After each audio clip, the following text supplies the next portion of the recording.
Афродита живее со своите родители и има 14 години.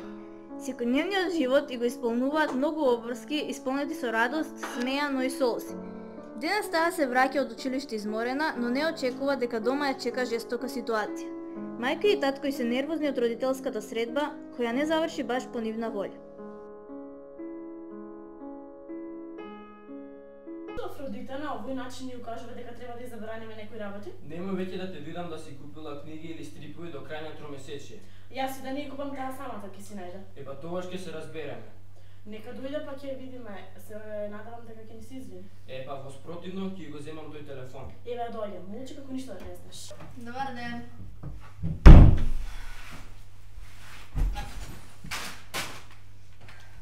Браво, Афродита, браво! На кого си се метнала бе дете? Станувај! Браво. Толку, мисли само за тоа сме те љути? Што е, тато? Како што е? Крени го тоа што го будне граница тука ли се остава?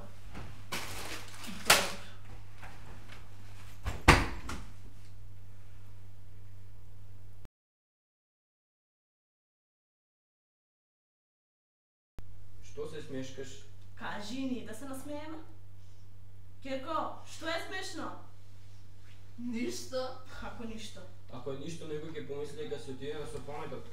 Од кога е таа двојка по физика? Бев спремна за тој час на вистина. А секогаш си спремна да одговориш некој прашање за некој филм или некоја книга.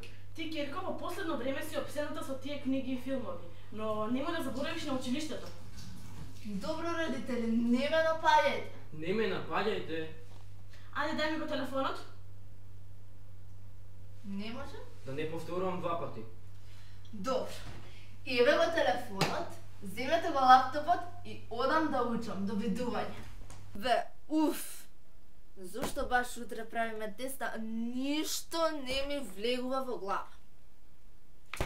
Не, морам да направам еден план, зашто вака ќе останам до утре и ништо пак нема да научам.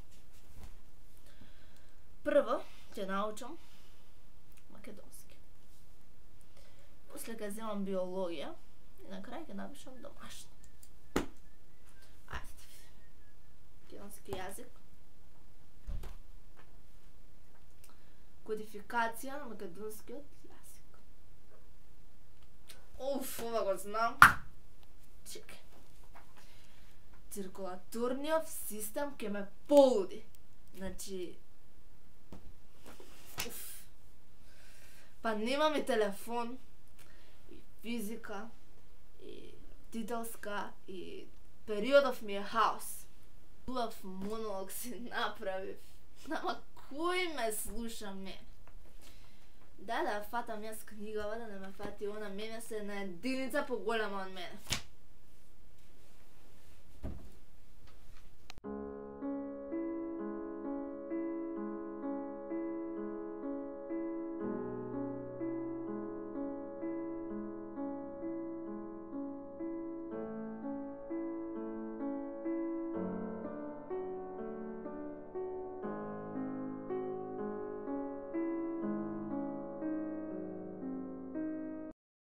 Леле, се изморила принцезата од учење. Афродита, станувај, Лара, Клементина и Бисера те чекаат во дневна.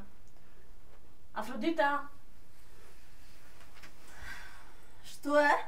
Лара, Бисера и Клементина те чекаат во дневна. Добро, доаѓа. Здраво, дечки! Добро, Афродита, кај си до сега? Знаеш колку време те чекавме? За? Те чекавме на улицата, нема. Звонивме на телефонот, те нема. Па, ќе се доцнеме. Учев биологија и сум заспала, а телефон веќе нема. Ти биологија. А каде ти е телефонот? Дечки, ви се извинувам, но вечерва нема да можам да дојдам со вас. Како што гледам, вие убаво сте поминале после родителската, но јас не. Што се случило? Едноставно морам да посветам внимание повеќе на мојата физика и да ја поправам оценката. Добро, ајде. Не се лутите, нели? Не, оди учи. Ти можеш многу повеќе. Ово беше само еден лош период или ден, не знам. И навистина беше еден лош период тромесечие.